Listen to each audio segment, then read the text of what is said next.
rasuluhu la nabiyya ba'da. Bapak-bapak, ibu-ibu yang dirahmati Allah, alhamdulillah kita panjatkan puji syukur kepada Allah Subhanahu wa taala atas berbagai limpahan nikmat kepada kita semua.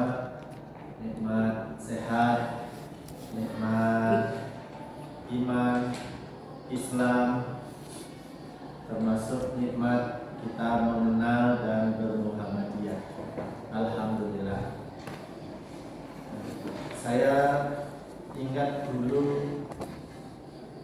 ketika tamat MTS, saya itu diterima di MAPK kayak Pak Udin ini, Madrasah Aliyah Program Khusus Regional Sumatera itu di Padang, Sumatera Barat. Padang itu kaumannya Muhammadiyah.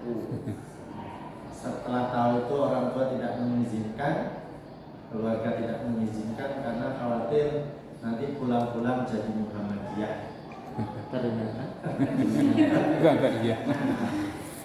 Ya saya tetap sekolah di sana, man di sana, lulus dari sana ke Jogja, daftarnya UIN, tapi surat panggilannya dari UNY.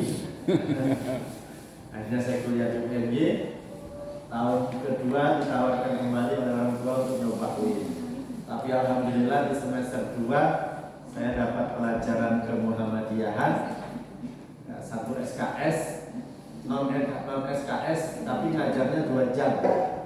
Di sana saya merasa dikumbang karena saya pas datang ke sini tuh ya bawa jimat. Gitu.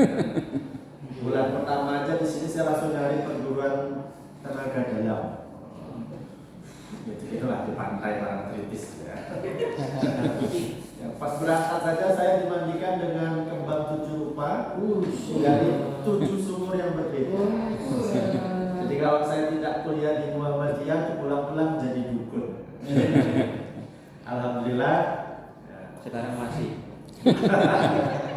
Begitu dapat pelajaran kemu itu, jimatnya langsung saya bongkar, saya lihat isinya apa tau ya, raja-raja gitu. Saya buang, 2 jimatnya, tasbih 1. Ya, alhamdulillah ngajar di Muhammadiyah, jadi pelan-pelan bermuhammadiyah gitu. Alhamdulillah kita semua sekarang berproses. Nah, alhamdulillah juga kita di Muhammadiyah itu diatur begitu ya, sampai bagaimana kita bisa hidup dengan berpedoman Quran Sunnah sehingga kehidupan kita bisa menjalani kehidupan yang Islami. Ini semua patut kita syukuri. Kemudian tak lupa salawat serta salam kita sampaikan kepada junjungan kita Nabi besar Muhammad sallallahu alaihi wasallam, insan yang mulia, manusia yang agung, yang kepadanya kita beruswah hasanah. Segala tingkah laku, tindak tanduk kehidupan sejak kita bangun tidur hingga tidur lagi ada contohnya dari beliau. Dan ketika kita berusaha mencontoh beliau, mudah-mudahan jalan hidup kita menjalani sunnah-sunnah beliau sehingga kita kelak termasuk umatnya yang mendapat syafaat yaumil mahsyar. Amin Allahumma. Bapak Ibu yang saya hormati, saya tidak sedang menggantikan Pak Purwo karena selama ini materi PHIWM itu kan Pak Purwo. Pas saya mau memasukkan Ustaz Sultan dalam jadwal, Ustaz Sultan saya tawarin, jenengan mau materi Tazkiyatun Nafs atau PHIWM. Beliau memilihnya Tazkiyatun Nafs. Wah, materi saya ini. Ya hanya ya sudah saya ambil yang materi PHIWM. Jadi kita belajar bersama-sama. Saya sudah lama, ya kita semua sudah lama dapat buku kecil itu ya.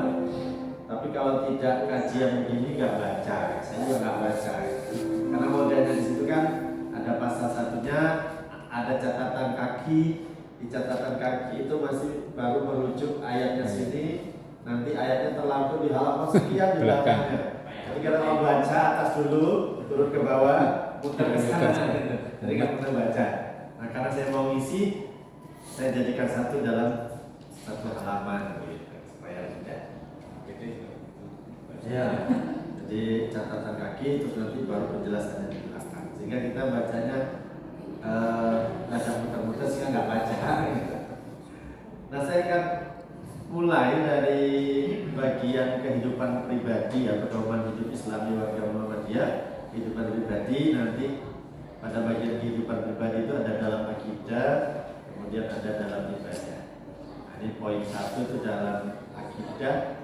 Poin 1.1 di situ dinyatakan setiap warga Muhammadiyah harus memiliki prinsip hidup dan kesadaran imani berupa tauhid kepada Allah Subhanahu wa taala. Landasannya Quran surat Al-Ikhlas ayat 1 sampai 4. A'udzubillahi minasyaitonir rajim. Bismillahirrahmanirrahim. Qul huwallahu ahad. Allahus samad. Lam yalid wa lam yulad wa lam yakul lahu kufuwan ahad. Katakanlah dialah Allah yang Maha Esa.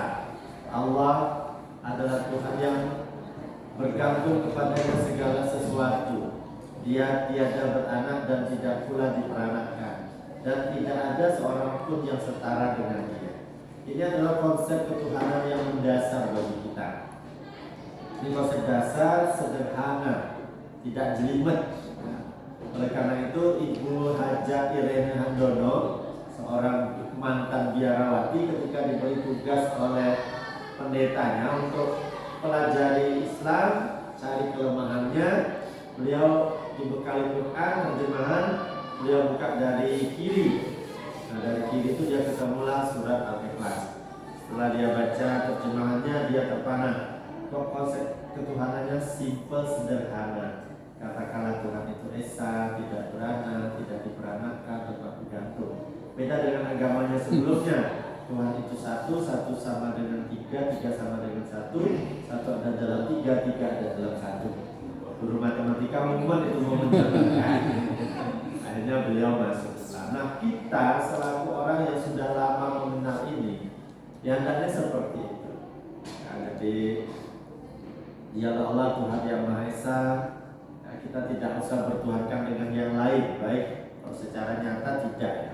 Tapi kadang-kadang secara tidak langsung kadang-kadang kita masih terbawa suasana sehingga agak-agak nyerempet ke arah kita tidak lagi bertuhankan Allah, ya seperti itu. Ini kita jaga betul. Kadang-kadang dalam ucapan, misalnya sakit yang menyembuhkan dokter, itu hati-hati. Itu harus tanam di hati kita, dokter itu perantara, bukan yang menyembuhkan. Itu tanam betul. Nah, ini di poin 1 ini kita betul-betul diharapkan supaya kita bertauhid kepada Allah Subhanahu wa taala. Bahkan untuk menjaga tauhid ini, ketika kita berhadapan di masyarakat, ya, kalau ada dulu kami KKN di Tepus dan hanya sekali itu UMY itu KKN di sana. Setelah itu tidak pernah lagi. Jadi ada acara sedekah laut, gitu ya, melarung pakai batang pisang 4 buah gede-gede itu. Nah, kita yang dari UMY disuruh yang mengiringi, membawa itu dalam acara larung itu. Kita nggak mau. Kalau cuma nonton ya monggo lah. Tapi kalau suruh bawa mengiringi kita nggak mau. Karena kita khawatir gitu ya, kalau kita ikut terlibat dalam kegiatan ini sedekah laut, itu akan mencederai akidah kita. Jadi kalau memang ada acara itu ya melihat itu ya batin aja ya monggo lah. Tapi kalau kita terlibat dalam kegiatannya itu bisa saja itu nanti merusak akidah kita. Nah, ini yang diharapkan oleh Muhammadiyah, bahwa kita benar-benar bertauhid, menjaga tauhid kita itu. Jadi bertauhid kepada Allah Subhanahu wa taala yang benar, ikhlas dan penuh ketundukan sehingga terpancar sebagai ibadur rahman.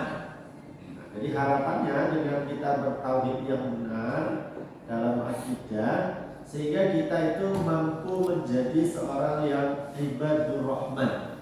Itu di dalam surat Al-Furqan ayat 63 sampai ayat 77, yaitu a'udzubillahi minasyaitonirrajim wa ibadur rahmanil ladzina yamshuna 'alal ardi haunan wa idza khatabahumul jahilun qalu salama.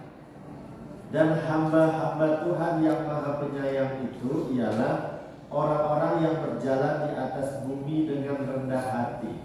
Dan apabila orang-orang jahil menyapa mereka, mereka mengucapkan kata-kata yang mengandung keselamatan.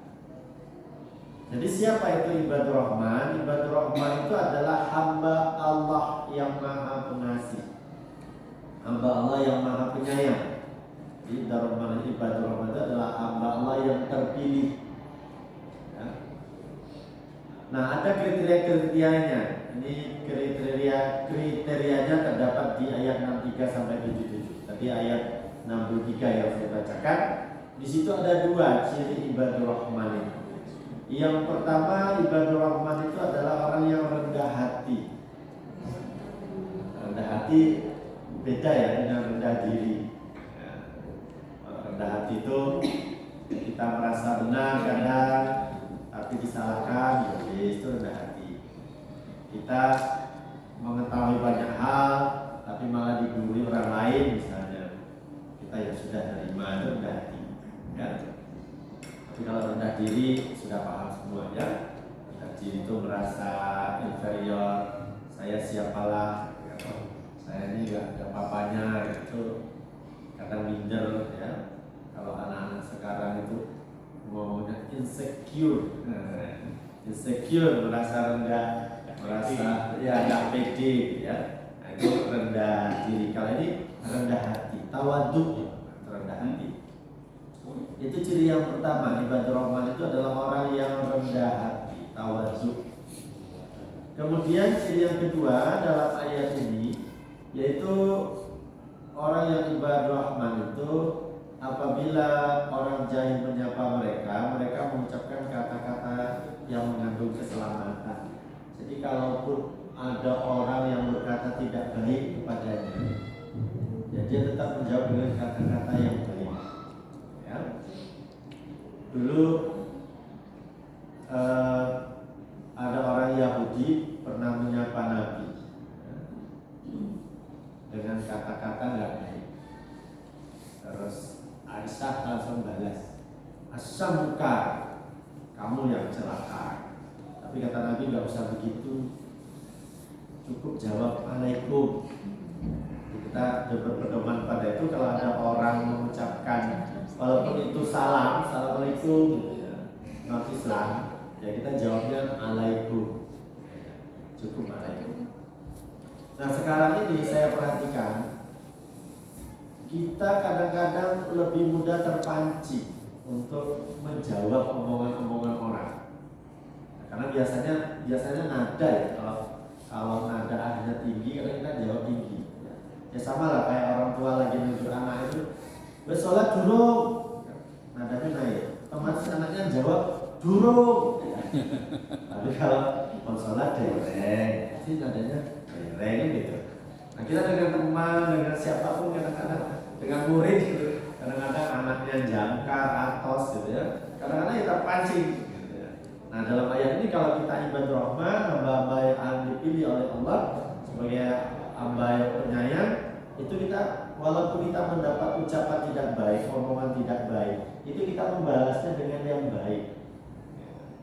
Dan itu tidak mudah ya. Bagi anak-anak kita, Masya Allah, saya terus saja mengingatkan, mungkin nggak bosan anak-anak di kelas, pas ketemu Bapak Ibu mungkin sudah bisa sendiri bagaimana anak-anak itu ngomong ya. Nah, saya bilang, kamu kan namanya bukan Ucok, kenapa kau jawab? Ya Cok, ya. Namamu kan bukan Ucok. Kan kita dipanggil ya Cok, jawabnya lebih tinggi dari itu. Sering saya ingatkan. Jadi, kenapa? Karena orang-orang yang betul-betul menjaga lisannya ketika dia terpancing untuk berkata-kata yang tidak baik, ini cerminan apa? Akhlak atau kepribadian. Karena kalau pengen tahu orang itu kan yang paling gampang itu dari omongannya, dari bagaimana dia ngomong, gitu ya. Dan itu kadang spontanitas. Jadi kalau itu yang sering diucapkan, yang spontan itu yang keluar itu ya sesuatu yang sering diucapkan. Nah repotnya ketika sakratul maut itu yang muncul itu yang spontan itu. Jadi kalau kita sehari-hari biasanya nyebutnya sayur asem, minuman khas Bandung, ya. Bajigur, minuman khas Bandung. Jati. Oh kalau saya beli di situ di samping rumah Sultan itu dekat Pak Tele itu ada bajigur enak, murah meriah. Tapi kalau sudah diucapkan dengan nada tinggi itu kan jadi umpan. Nah kalau itu sering-sering kita ucapkan, khawatirnya saat sakratul maut kaget asem yang keluar. Oleh karena itu marilah kita senantiasa menjaga ucapan kita, baik ketika kita marah, ya, apalagi dalam keadaan biasa-biasa. Anak itu nggak dalam keadaan marah pun ngomongnya seperti itu. Dan saya amati sependek yang saya amati itu kebanyakan, dan saya tanya juga ke beberapa anak, kalian dari mana sih kok ngomongnya itu, dapatnya dari mana? Pada ngomong itu nonton YouTuber yang main game. Iya. Nonton YouTuber yang main game. Itu yang kata-katanya nggak baik. Jadi hati-hati juga anak kita kalau main game, nonton yang bermain game itu kata-katanya nggak baik. Ya. Seperti itu. Nah termasuk kita harus menjaga betul. Supaya apa? Kita termasuk hamba yang ibadah Rahman. Itu di ayat 63. Jadi ada dua ciri, yaitu orang yang ibadah Rahman itu yang rendah hati, kemudian orang yang mampu menjaga lisannya. Lalu yang berikutnya ayat 64, wallazina yabituna li rabbihim sujjadan wa qiyaman. Dan orang yang melalui malam hari dengan bersujud dan berdiri untuk Tuhan. Jadi ibadah Rahman itu ciri yang berikutnya, yang ketiga itu yang melakukan sholat malam, sholat lail. Ya nanti kalau puasa ya namanya sholat tarawih. Ya. Saya ditanya anak, saya kalau harus bangun sepertiga malam terakhir 11 rakaat nggak kuat. Ya, saya katakan pelan-pelan saja. Kalau khawatir nggak terbangun ya sebelum tidur nggak apa-apa. Atau kalau subuhnya jam 4:10 ya jam 4 kurang seperempat alarmnya, setengah 4, nanti 5 menit kemudian 2-3. Ya nggak usah berat-berat dulu, 2 rakaat plus 1, nggak apa-apa. Nanti kalau kita sudah terbiasa baru nambah. Yang berat kan kalau tiba-tiba langsung pengen 11. Nanti kalau kita sudah terbiasa baru nambah. Termasuk dua juga gitu saya sampaikan ke anak-anak. Ya nggak usah langsung 8, nggak usah langsung 8 rakaat, ya 4 gitu, atau 2-4 kali nggak. Ya 2 rakaat dulu. Sampai rutin, kalau sudah terbiasa baru nambah. Nah termasuk ini mungkin di antara kita, termasuk saya juga nggak mesti 11, ya. Tapi usahakan, ya. Karena jangankan kita manusia biasa, Nabi saja sholat lainnya sampai bengkak kakinya karena lama berdirinya, kan seperti itu. Ya kita nggak usah sampai bengkak kaki lah. Yang penting tiap malam jangan sampai terlewatkan yang namanya sholat lain. Ya, karena di ayat ini dikatakan ya ciri ibadah Rahman itu yaitu mereka yang melalui malam hari dengan bersujud dan berdiri untuk Tuhan mereka. Jadi sholat malam. Karena itu juga merupakan salah satu tempat yang mustajab untuk berdoa, sepertiga malam terakhir. Jadi ibarat jaringan itu kan sepertiga malam terakhir itu kan sepi, ya. Jarang yang pakai, jadi sinyalnya kenceng. Ya, mudah-mudahan kita senantiasa terjaga sehingga kita bisa membiasakan sholat lain. Kemudian ciri yang berikutnya, wallazina yaquluna rabbana asrif 'anna 'adzab jahannam inna 'adzabaha kana gharaba. Dan orang-orang yang berkata ya Tuhan kami jauhkan azab jahanam dari kami, sesungguhnya azab itu adalah kebinasaan yang kekal. Jadi orang yang selalu berdoa untuk dihindarkan dari azab neraka. Jadi berdoa. Ya selain doa Rabbana atina fid dunya hasanah wa fil akhirati hasanah, kita juga perlu berdoa. Maka di fikih kita kan ada doa supaya terhindar itu ya setelah tasyahud akhir, ya. Nah, itu kita senantiasa berdoa. Nah, dengan kita senantiasa berdoa kepada Allah supaya terhindar dari siksa neraka, itu kan jadi orang begini. Ada orang itu untuk taat itu dia perlu dimotivasi dengan hadiah-hadiah. Ya, pahalanya surga, mengalir sungai di bawahnya kan. Itu pun masih diklasifikasi oleh Allah janji-janji. Jadi kalau misalnya ayatnya orang yang berjihad, dia syahid di medan perang, dia akan disambut 70 bidadari. Karena laki-laki kan senang, maka semangat punya jihad. Tapi kalau wanita kemudian dijanjikan nanti tempat tidurnya emas, permata, untuk menikah, kan wanita suka perhiasan, sehingga termotivasi. Nah, laki-laki dimotivasi dengan emas gak tertarik, dimotivasi dengan bidadari tertarik. Ada orang yang termotivasi takwa, taat itu karena dijanjikan kenikmatan-kenikmatan. Karena itu kita berdoa supaya mendapatkan. Tapi ada juga orang itu yang dia bisa taat itu karena takut akan ancaman-ancaman. Maka dia juga berdoa supaya terhindar dari siksa neraka. Nah, kita silakan berdoa supaya mendapat nikmat surga, kemudian terhindar dari siksa neraka. Janganlah sekali-kali terpikir untuk, saya pernah baca di baju orang itu, ya seakan-akan surga itu sudah dikapling dia sendiri. Kalau begitu biar saya di emperan neraka saja. Ini kayaknya apa itu perdebatan antara orang-orang liberal gitu ya. Sehingga ada yang nulis di bajunya, Allah saya pikir kok yang bercita-cita tinggal di emperan neraka. Lalu akhirat itu satu hari saja sama dengan 1000 tahun kita di dunia.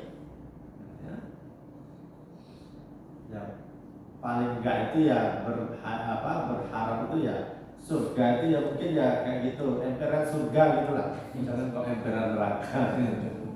Ya. Apalagi ada yang ngomong nggak apa-apa neraka kan banyak temennya. Ya. Jadi sehari. Jadi kita hidup di dunia 60 tahun. Itu kalau dibandingkan di akhirat itu ya hanya 1,5 jam. Makanya kan ibaratkan hidup di dunia itu kan namun mampir mobil. Ya. Kita kan kalau lagi pergi gitu ya, haus mampir kan cuma sebentar. Ya, di tol misalnya di rest area itu kan cuma sebentar. Ya seperti itulah perjalanan hidup kita. Kalau dihitung dengan waktu akhirat, 60 tahun kita di dunia itu hanya 1,5 jam. Ya, singkat sekali. Oleh karena itu kita senantiasa berdoa supaya kita masuk surga dan terhindar dari siksa neraka. Ini ciri yang ketiga ya dalam ayat ini. Oh yang keempat. Berikutnya innaha sa'at mustaqarru wa muqama. Sesungguhnya jahanam itu seburuk-buruk tempat menetap dan tempat kediaman. Ya, jelaskan seburuk-buruknya tempat. Ya. Lalu ayat ke-67, allazina iza anfaqu lam yusrifu wa lam yaqturu wa kana baina zalika qawama.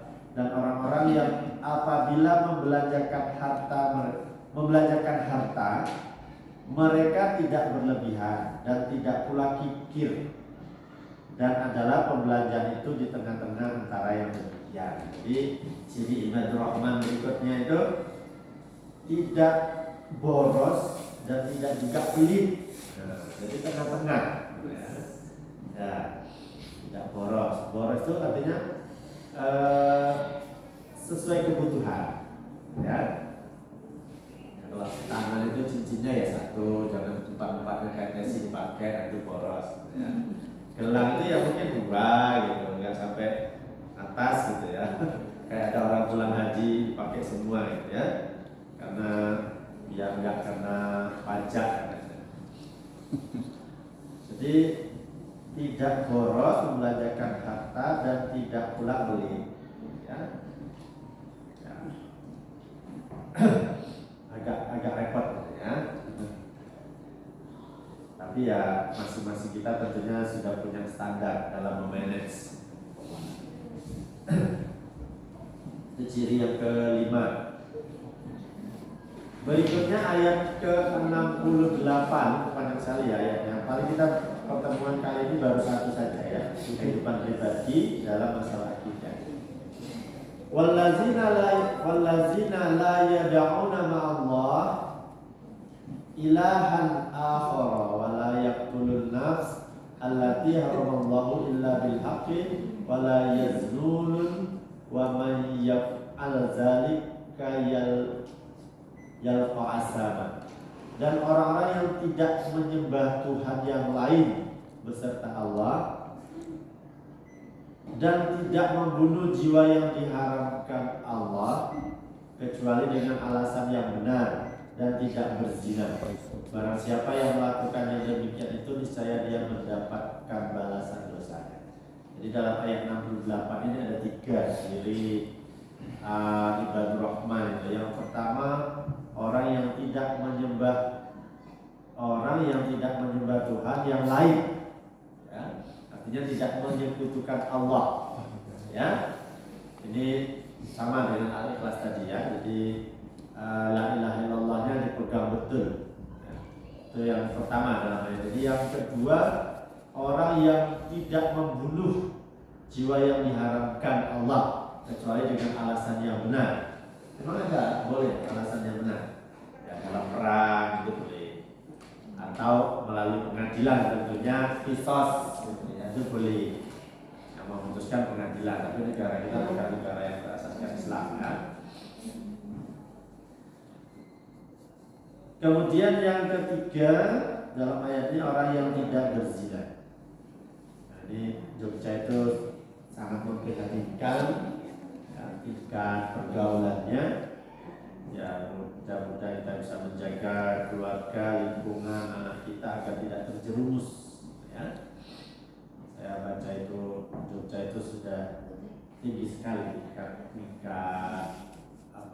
pergaulan bebasnya. Ya, dan sudah berambah sampai ke anak-anak SMP. Apalagi sekarang difasilitasi dengan banyak media. Jadi semakin peluang untuk berzina itu semakin terbuka lebar kalau kita tidak betul-betul menjaga iman, menjaga sanak saudara keluarga kita, bisa terjerumus. Dan Allah mengancam di sini ya. Ancamannya di ayat ke-69, yudha'af lahul azab yaumal qiyamah wa yakhlud fihi muhana.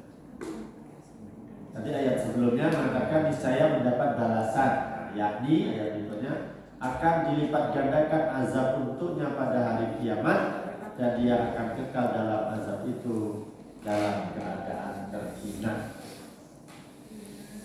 Surah ayat berikutnya illa man taba wa amana wa amila amalan shalihan faulaika yubaddilullah sayyi'atihim hasanat wa kana Allahu ghafurur rahim. Kecuali orang-orang yang bertaubat, beriman dan mengerjakan amal soleh, maka itu kejahatan mereka diganti Allah dengan kebajikan dan adalah Allah Maha Pengampun lagi Maha Penyayang. Jadi ciri ibadur rahman dalam ayat ke-69 ini adalah orang yang bertaubat. Karena tidak ada orang yang lurus-lurus saja gitu ya, soleh-soleh, dan mungkin satu ketika mengalami perbuatan dosa. Oleh karena itu ya sebaik-baik orang itu bukan orang yang nggak berdosa, tapi adalah orang yang bertobat ketika dia melakukan dosa, dan tentunya tobat yang sesungguhnya. Kemudian dalam ayat ini bertaubat diiringi dengan mengerjakan amal soleh, supaya apa? Dosa-dosa yang dia lakukan itu ketika di yaumul mizan ditimbang amal ibadahnya, itu amal ibadahnya bisa nutupi ya, dosa-dosa yang dia lakukan. Kemudian waman taba, ini waman taba wa amila salihan fa inna yatubu ilallah man taba. Dan orang yang bertobat dan yang bersoleh maka sesungguhnya bertobat kepada Allah dengan taubat yang sebenar-benarnya, taubatan nasuha ya. Taubat yang sebenarnya. Bagaimana taubatan nasuha itu? Pertama, kita benar-benar berjanji kepada Allah untuk tidak melakukannya. Yang kedua, berusaha menghindari dengan hal-hal yang bisa menyebabkan kita kembali kepada dosa itu. Lalu yang ketiga, mengiringi dosa-dosa tadi itu dengan perbanyak amal soleh supaya amal soleh itu nutupi dosa-dosanya. Berikutnya ciri ibadur rahman ayat ke-72, wallazina la yashhaduna zura wa iza marru billawi marru kiraman. Dan orang-orang yang tidak memberi kesaksian palsu, dan apabila mereka bertemu dengan orang-orang yang mengerjakan perbuatan yang tidak berfaedah, mereka lalui saja dengan menjaga kehormatan diri. Ada dua ciri di sini ibadur rahman itu. Yang pertama, tidak memberikan persaksian palsu. Ya. Jadi jangan memberikan kesaksian palsu. Jadi kalau kita tidak memberikan kesaksian palsu ketika kita diminta bersaksi, nah itu kita termasuk ibadur rahman. Kemudian orang yang tidak logo. Jadi kalau bertemu komunitas, kumpulan orang-orang yang logo itu melakukan sesuatu yang tidak berfaedah, ya, dia menghindari, ya, merugi, ya. Dulu saya suka main catur, dulu pernah beli taruh di perpus ngajak anak main catur. Main catur kan bisa 2 jam, 3 jam. Dengan ceramah Ustaz Adi Hidayat udah gak main catur. Apalagi mancing, dulu saya suka bisa setengah hari, ya. Dari kita. Ya, tapi sejak berkeluarga sudah nyaris enggak. Ya, kadang-kadang ya cuma dekat 3 kali dekat rumah. Ya. Kadang-kadang kemarin saya lihat, saya lewat di daerah Pak Mahdi itu dekat soto pertama ada iwak kalen. Saya ingat dulu iwak kalen itu ada pemancingannya. Saya foto, saya tanya, ada pemancingan enggak? Ya niatnya selalu makan, saya mancing. Wah maaf enggak ada, gitu. Adanya yang sudah makan. Ya kadang orang kalau udah hobi itu ya, saya lihat di motor itu di apa? TD apa itu ya, di atas ada stiker Bojo Muring tetap mancing. Wah, ini apik. Bojo Muring tetap mancing. Ya, jadi berusaha menghindari yang logo itu ya sesuatu yang kalau secara hidayah itu ukurannya kalau kita mau melakukan sesuatu, pertanyaannya ini manfaat nggak untuk akhirat saya? Itu ukurannya. Jadi kalau ini nggak manfaat untuk akhirat saya, yaitu kalau seandainya itu logo tinggalkan. Nah, seperti itu. Nah, ibadur rahman itu dia bisa menghindari hal-hal yang sifatnya logo seperti itu, ya. Berarti catur itu termasuk logo. Ya kalau berjam-jam gitu ya, berjam-jam. Catur kok orang dan orang. Berarti catur, badminton, badminton yang jam. Sehat. Wah, ini sehat pikirannya loh bro ya. Ya 3 ini kalau mungkin 1 jam sekedar refreshing itu mungkin Wah,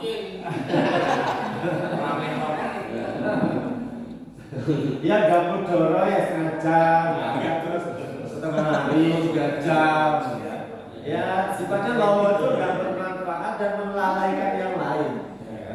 Seperti itu.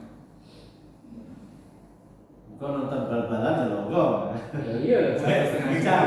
Baru bal-balan Langsung. Berikutnya walladzina idza dzukiru bi ayati rabbihim lam yakhirru 'alaiha summa wa umyan. Dan orang-orang yang apabila diberi peringatan dengan ayat-ayat Tuhan mereka tidaklah menghadapinya sebagai orang-orang yang tuli dan buta. Jadi ketika mendapat peringatan, dia tidak tidak pokoknya ketika ada peringatan dia mengindahkan, ya.